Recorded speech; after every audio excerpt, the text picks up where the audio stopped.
Welcome back, everybody. Today, we're diving deep into the life of Moses. Moses. You might think you know him. Right. Burning bush, parting the Red Sea. Yeah, 10 Commandments. The whole deal. That's what everybody thinks of. But are you ready for some lesser-known stories about Moses?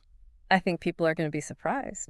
We've got some ancient texts, historical accounts, and even some theological debates that are going to paint a picture of a Moses that you might not expect.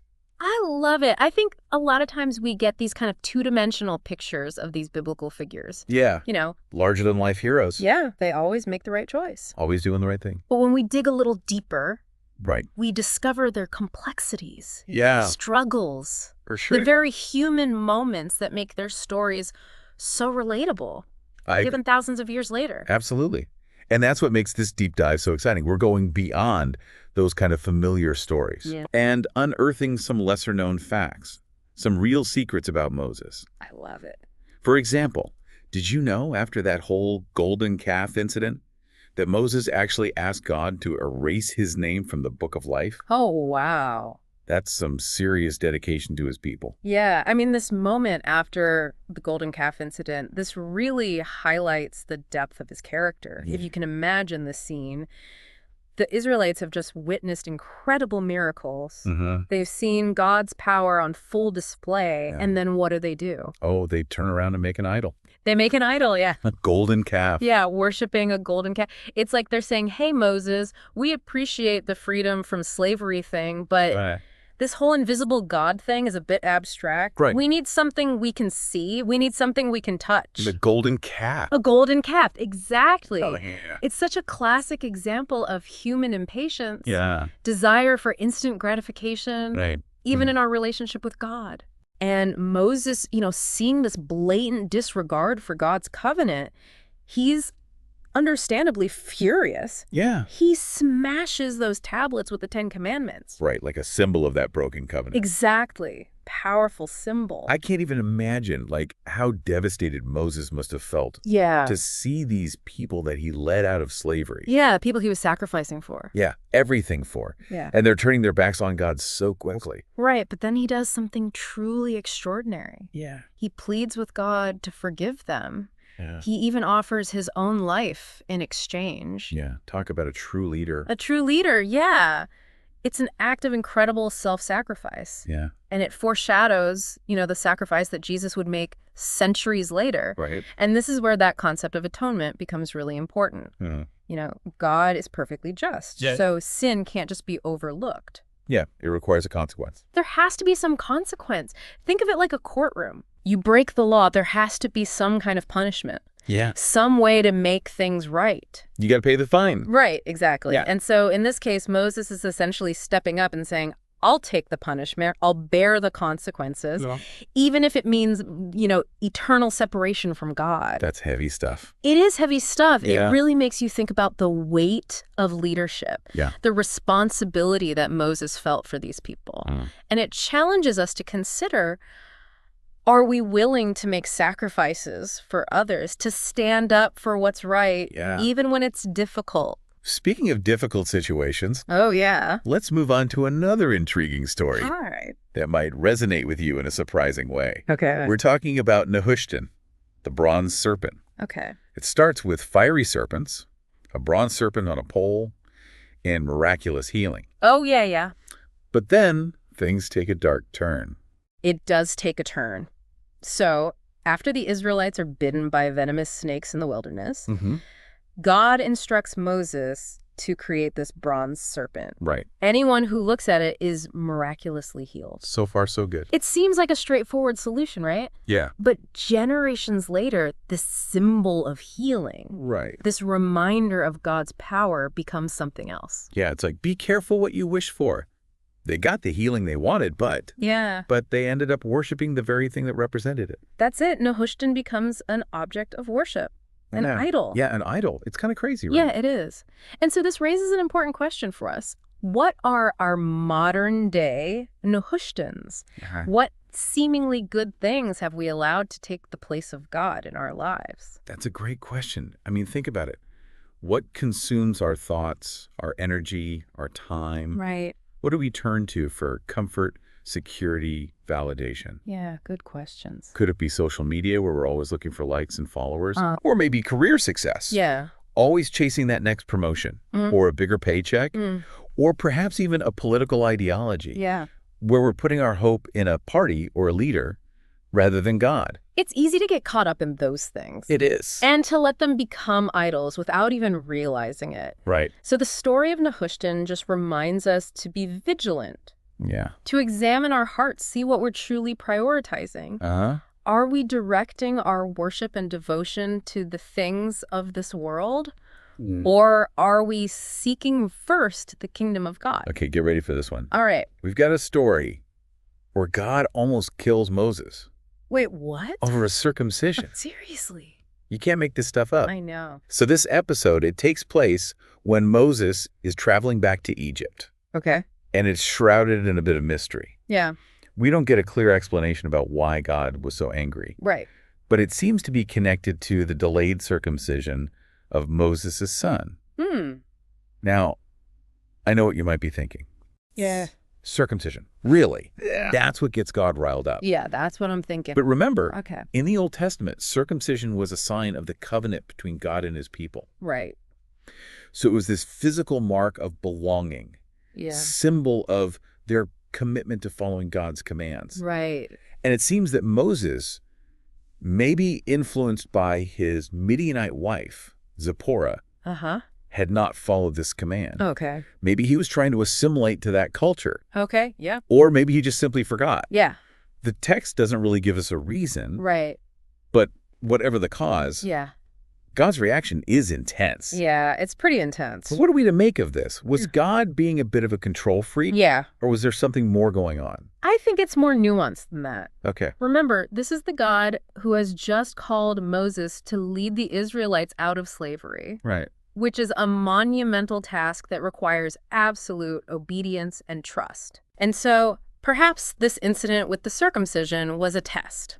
Go ahead. A way of showing Moses the seriousness of his calling, the importance of following God's commands, even the ones that might seem small or insignificant. Yeah, it's like God is saying, if you're going to represent me, if you're going to lead my people, you need to be all in. All in. No compromises. Yeah, cutting corners. And it highlights this idea of God's holiness. His absolute purity and separation from sin. Right. God is not some cosmic force that we can manipulate or negotiate with. Yeah. He is the creator of the universe. Yeah. We're called to approach him with reverence, awe, and obedience. That's a powerful message. Right. It really puts things in perspective. Now, we all know the story of Moses leading the Israelites out of Egypt. You got the plagues, parting of the Red Sea, greatest escape story ever told. The best. But there's a twist to this tale that might surprise you. Okay. After all that, 40 years of leading the Israelites through the wilderness. Yeah. Performing miracles. Delivering God's law. Right. Moses never actually sets foot in the promised land. What? Yeah, he leads them to the very edge. Okay. But he's not allowed to enter. Wow. And it all comes down to one incident. The striking of the rock. The striking of the rock. Not once, but twice. Twice? Oh, boy. So we've got this seemingly insignificant act of disobedience, right? Yeah. With huge consequences. Right. It's almost like a cosmic gotcha moment. Yeah. But I have to admit, I'm still a little confused. Okay. What's the big deal about striking a rock?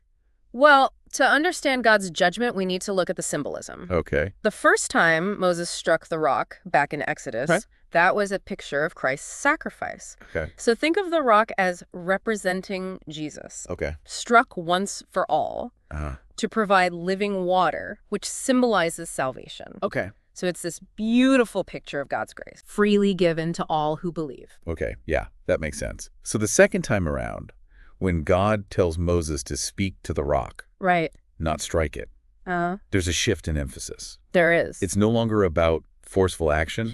It's about the power of God's word. That's it. Yeah. And by striking the rock again, Moses distorts that imagery. Okay.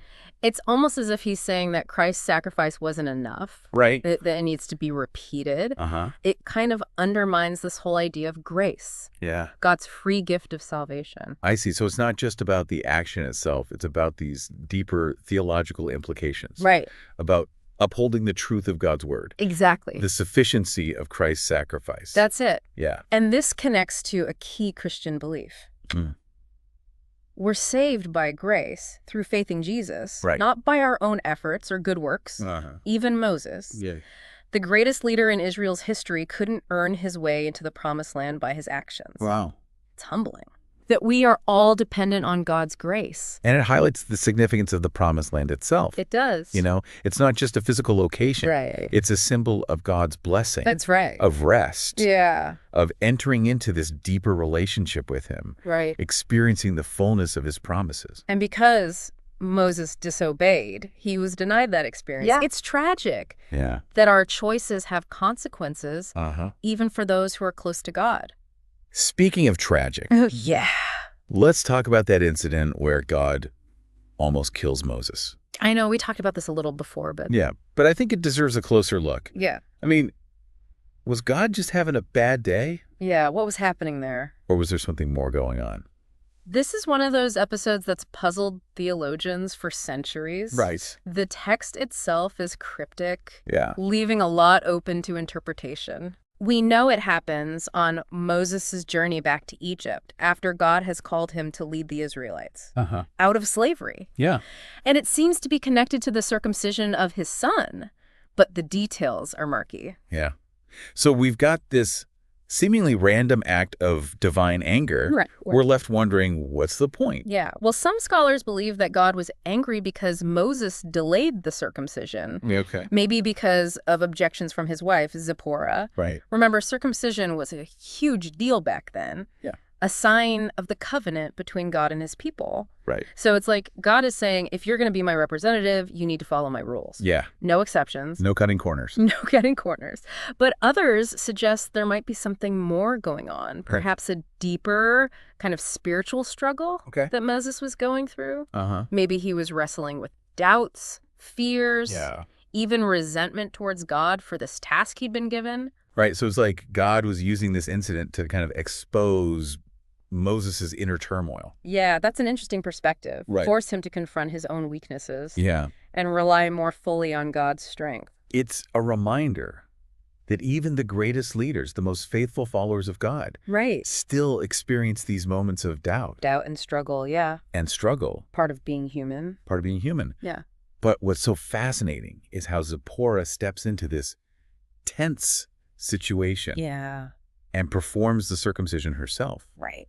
Saves Moses' life, in a sense, by taking this decisive action. Yeah, it's a powerful moment, isn't it? Yeah. It suggests that even in the midst of divine judgment, there's still room for human agency. Right. Courage. Right. Intervention. Yeah. Raises questions about the role of women in God's plan, you know? Their ability to act as mediators, peacemakers, agents of change. Yeah, so we've got this story full of mystery, symbolism, and intrigue. Yeah. It challenges us to think about God's holiness, importance of obedience, the complexities of human nature, and these unexpected ways in which God works through individuals, even in the midst of our failings. And it reminds us that the Bible isn't just this collection of, neat and tidy stories. Right. It's a record of real people. Yeah. Grappling with real issues, wrestling with God. Yeah. Experiencing his grace, his judgment, and ultimately pointing us towards a deeper understanding of his character and his plan for humanity. All right, let's shift gears a little bit. Talk about one of the most awe-inspiring moments in biblical history. Okay. The Transfiguration. The Transfiguration. We're talking Jesus. Yeah. Shining with light. Joined by Moses and Elijah. Wow. Okay. Like a cosmic summit meeting. A glimpse into the heavenly realm. The Transfiguration is one of those episodes that's both visually stunning and theologically rich. Right. It's like a sneak peek into the glory of heaven. With Jesus radiating this light, and two of the greatest figures from the Old Testament, Moses and Elijah, appearing alongside him. It's like God is saying, hey, pay attention. This is important. Yeah.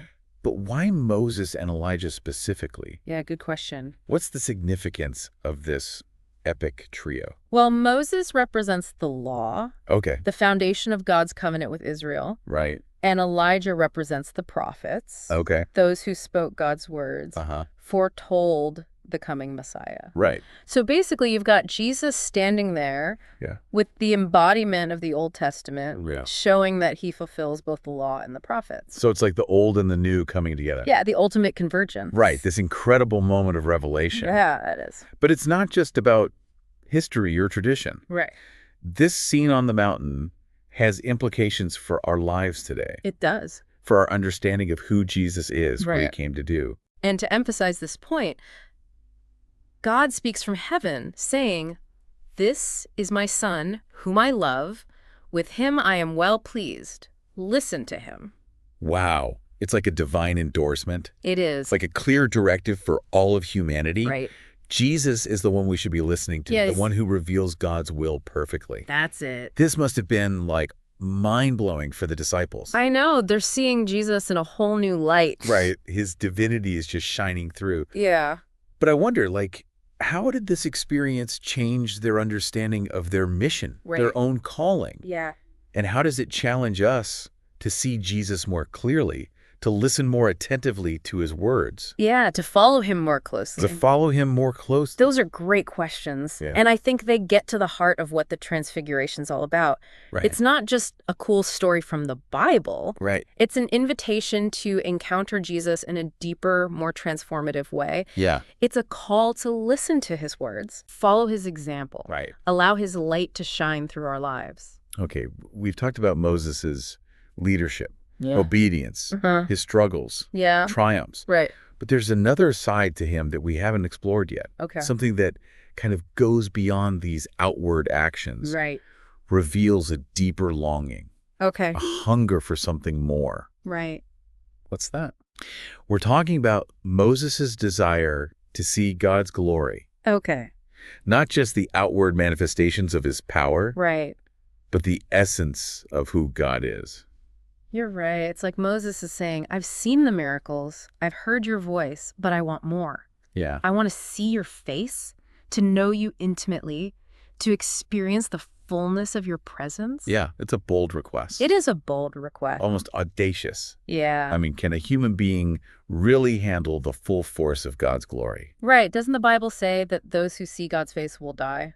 Yeah, right. You're touching on a deep theological mystery here. On the one hand, we have this longing for intimacy with God, desire to know him fully. Yeah. But on the other hand, we have this awareness of our limitations, right, our finitude, in the face of God's infinite power and holiness. So how does God respond to this, like, audacious request from Moses? Yeah, does he say, sorry, Moses, that's classified? Yeah, off limits to humans. Off limits. God responds with incredible grace and compassion. Yeah. He understands Moses's desire and wants to accommodate it. But he knows that seeing him in his full glory would be too much for a human being to bear. It's like God is saying, I see your heart, Moses. I want to meet you where you are, but I also have to protect you from what you can't handle. Exactly. It's a beautiful balance of intimacy and protection, and it leads to this incredible scene where God places Moses in the cleft of a rock, covering him with his hand as his glory passes by. I can just picture this. The earth is trembling. The light is flashing. Yeah, the light flashing, and Moses is huddled in this rock. Yeah. Both terrified and exhilarated. I know. It's like awe and intimacy. Yeah. Fear and wonder all rolled into one. Totally. And as God's glory passes by, he removes his hand, allowing Moses to see his back. All right, we have to address this whole back thing. I know, right? It's not like God literally has a back, right? Of course not. We're talking about spiritual concepts here. We are. It's metaphorical language. Okay. Emphasizing the limitations of human perception when it comes to understanding God. Right. We can catch glimpses of his glory. Glimpses. But never the full picture. You got it. Yeah. Our finite minds can't fully comprehend this infinite being. So even Moses, the man who spoke with God face to face, well, sort of, was still limited in his understanding. Exactly. And it reminds us that our journey of faith is always going to involve mystery, a sense of awe and wonder, that we can't fully explain. Right. It's about trusting God, even when we don't understand everything. Right. Leaning into the mystery. Yeah. Embracing the unknown. But wait, if we can't fully grasp God's glory, then how can we truly know him? Right. It's like we're stuck in this paradox, longing for something we can never fully experience. That's where the New Testament comes in. Okay. While the Old Testament gives us glimpses, it's ultimately through Jesus that we see God most clearly. So Jesus is like the ultimate backstage pass to the divine. You could say that. Yeah. Jesus is the Word made flesh, Yeah. God dwelling among us in a way that we can understand. Yeah. His life, his teachings, Right. his death and resurrection. Yeah. They all reveal the heart of God in a way that's both accessible and transformative. So in a way, Moses is longing to see God's glory is ultimately fulfilled in Jesus. Yeah. It's like this incredible thread running through the whole Bible, right? Yeah. Leading us to this deeper understanding of God's love Yeah. and his plan for humanity. That brings us to another fascinating secret about Moses. Okay. It's often overlooked, but it has profound implications for his legacy. Okay. This isn't about miracles or these dramatic confrontations. Right. It's about something much quieter, more internal. Okay. It's about Moses's deep desire to see God work justice and mercy in the world. Okay, that's intriguing. So we usually think of Moses as the lawgiver, the guy who delivered the 10 Commandments, Right. laid down the rules. Yeah. So how does this idea of justice and mercy fit into that picture? Well, remember, the law wasn't just about following a set of rules. It was about reflecting God's character, Right. his heart for justice, Okay. and his compassion for the oppressed. So it's not about rigid legalism. Right. It's about aligning our lives with God's heart, Yes. seeking justice, Right. showing mercy. To those who have strayed. Yeah. And we see this throughout Moses' leadership. His constant intercession for the Israelites, Yeah. even when they rebelled. Yeah, even when they rebelled against him and against God. Exactly. So it's like he's embodying this tension between upholding God's standards and advocating for the people he was entrusted with. It's a tough job. It is. Yeah. Yeah. And he's not afraid to stand up to God. Really? Stand up to He God. challenges him, Really? pleads for mercy. Okay, now that's a bold move. Yeah. Isn't that risky? Yeah. Talking back to God? Doesn't that usually end badly? Interesting, isn't it? Yeah. Moses seems to have this unique relationship with God, a boldness that allows him to challenge, question. God seems to welcome it. So it's like God saying, bring me your doubts, bring me your frustrations, bring me your anger. Let's wrestle with this together. Wow. And in those moments, we see a deeper truth emerge. Yeah. God's desire for justice Right. is inseparable from his love for his people. It's not an either situation. Right. It's both hands. Exactly. God wants what's best for his people, and that includes holding them accountable, Right. but also extending his grace and mercy. And this leads us to another key aspect of Moses' legacy. His role as a prophet. His role as a prophet, yeah. Okay, so I always thought of prophets as these kind of like wild-eyed, I know, right? fiery preachers Yeah. wandering around. Yeah, denouncing sin and predicting doom. Yeah.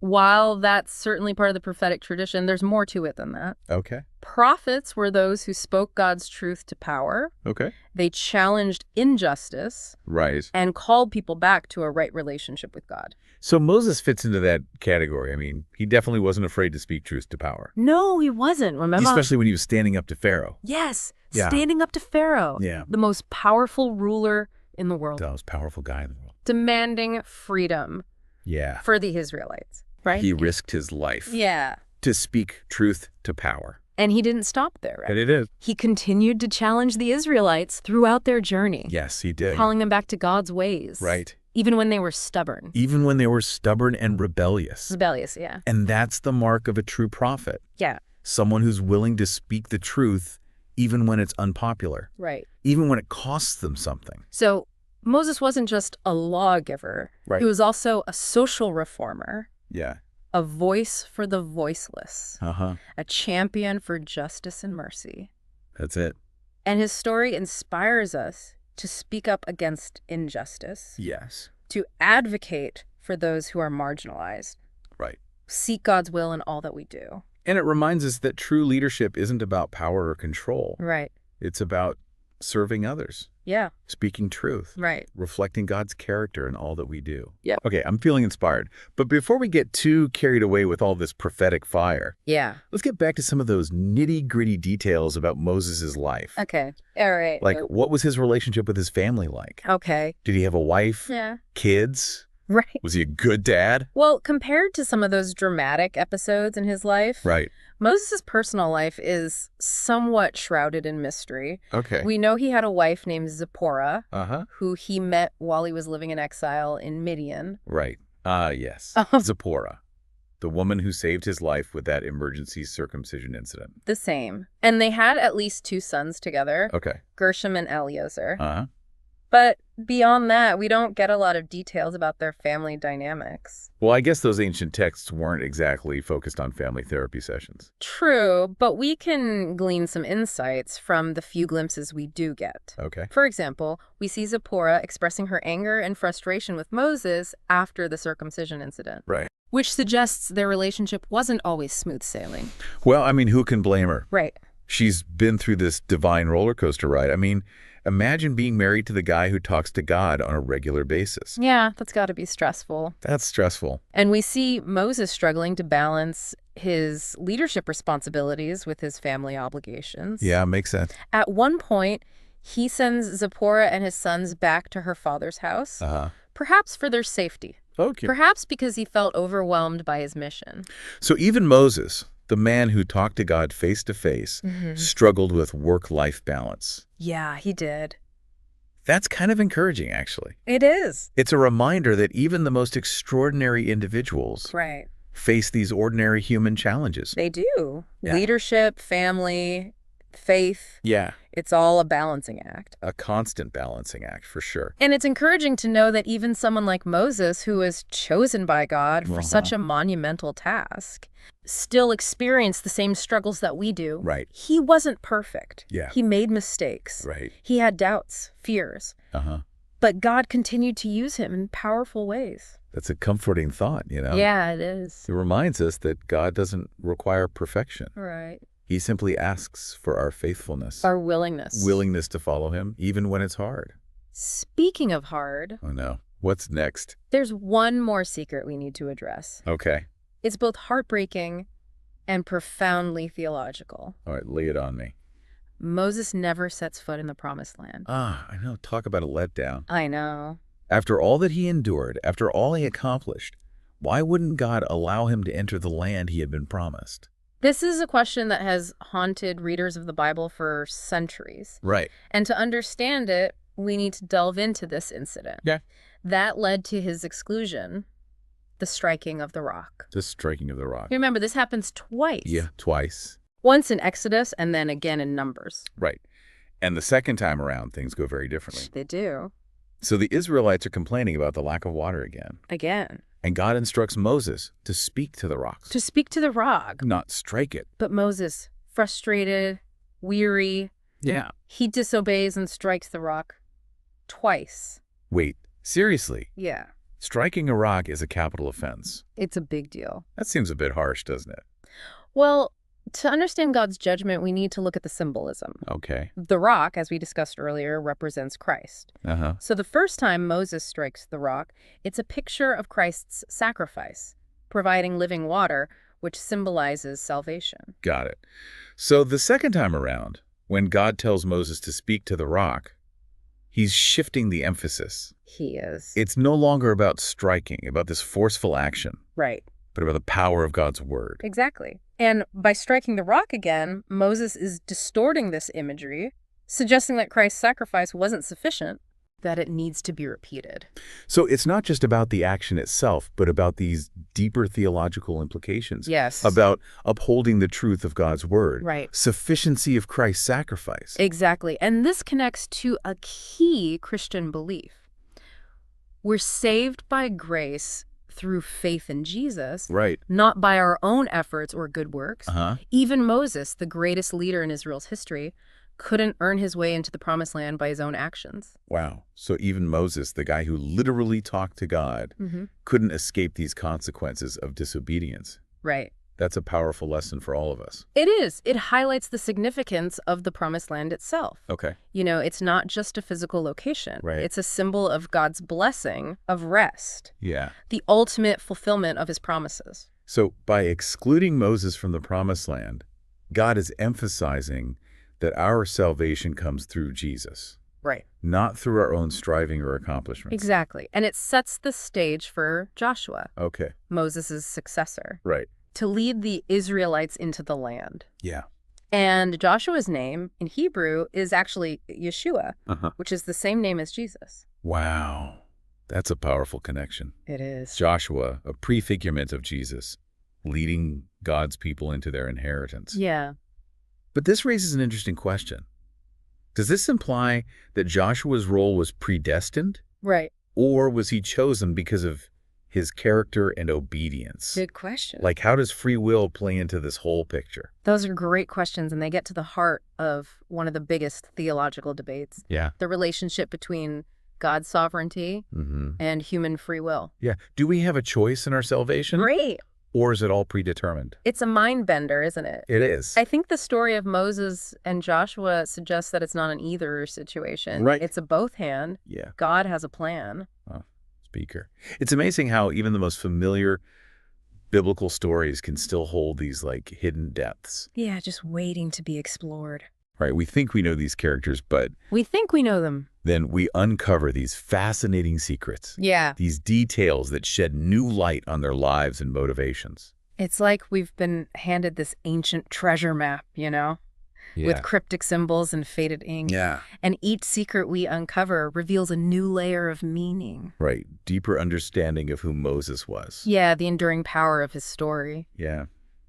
I don't know about you, but I'm feeling a serious case of inspiration overload. I am too. We've talked about Moses' bold leadership, his deep faith, struggles, triumphs, his very human moments. Right. He's become like a real person, Yeah. not just a character in a dusty old book. Exactly. I feel like I could sit down with him at a coffee shop, I know, right? have a conversation with the guy. And that's what's so amazing about these deep dives. Yeah. They peel back the layers of history, tradition, interpretation, and we encounter these biblical figures in a fresh way. Yeah. Almost tangible. Totally. And the thing that keeps striking me is how relevant Moses' story still is today.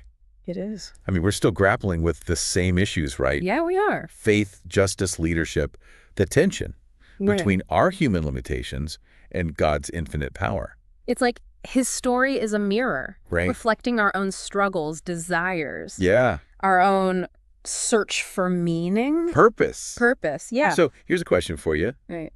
If we could actually sit down with Moses, what would you ask him? Oh, wow. What wisdom would you want from this man Yeah. who walked with God, led a nation to freedom? That's a great question. Yeah. I think it goes beyond just historical curiosity. Right. It's about connecting with that deeper longing Yeah. we all have, Uh-huh. that desire for guidance, meaning for a glimpse of something beyond Yeah. our everyday experience. So you're saying that we can still learn from Moses, I think so. even thousands of years later. Yeah. What would you say is his most important legacy? The thing that we should carry with us, Yeah. as we navigate the complexities of our own lives. I think it's the combination of his unwavering faith Okay. and his profound humility. Right. He was a man who encountered God face to face, who performed these incredible miracles, Yeah. led a nation to freedom, yet he never lost sight of his own dependence on God. Yeah. He knew that he was simply a vessel, Right. an instrument in God's hands. And that reminds me of something you said earlier. Yeah. Even though Moses was chosen by God for this incredible task, Right. he wasn't perfect. He wasn't. He made mistakes, Right. had doubts, fears, Yeah. even disobeyed God. Yeah, he did. But God continued to use him, to shape him, Yeah, to refine him. refine him. Yeah. And that's such an encouraging message It was- for us. Yeah. We don't have to be perfect to be used by God. Right. He can work with our flaws, our weaknesses, our failures. Yeah. All he asks for is our willingness to surrender, To surrender. to trust his guidance, Right. to follow his lead. Yeah. So it's not about our accomplishments. Right. It's about our surrender. Yes. It's about letting go of our own agendas. Right. Embracing God's plan for our lives. Right. Even when it doesn't make sense. Even when it doesn't make sense to us. Exact. I think that's the key to unlocking the power of Moses' story for our lives. Yeah. It's about recognizing we're all on this journey. We are. A journey of faith, Yeah. discovery, transformation. That's it. And along the way, we will face challenges, we will make mistakes. Right. We will experience both joy and sorrow. But if we keep our eyes fixed on God, if we trust his guidance, Right. if we surrender to his will, Uh-huh. we'll discover that even our failures can be used for his glory. Right. That even our weaknesses can become strengths. That's the beauty of the Christian faith, isn't it? I think so. It's not about striving for perfection. No. It's about embracing grace. That's it. Knowing we're loved and accepted by God, not because of what we do, but because of who he is. Yeah, that's beautiful. So, as we wrap up this deep dive into the life of Moses, right. I'm left with a sense of gratitude, a sense of awe, a renewed commitment to follow the God who led Moses through the wilderness, parted the Red Sea, spoke from the burning bush. I hope you, our listener, will take these secrets, these insights, these challenges, and allow them to shape your own journey. Let Moses' story inspire you to be bold in your leadership, unwavering in your faith, humble in your service, always seeking the glory of God. And remember, there's always more to discover, more layers to uncover, more secrets waiting to be revealed. Keep exploring, keep questioning, keep seeking, and you'll be amazed at what you find. Until next time, happy diving.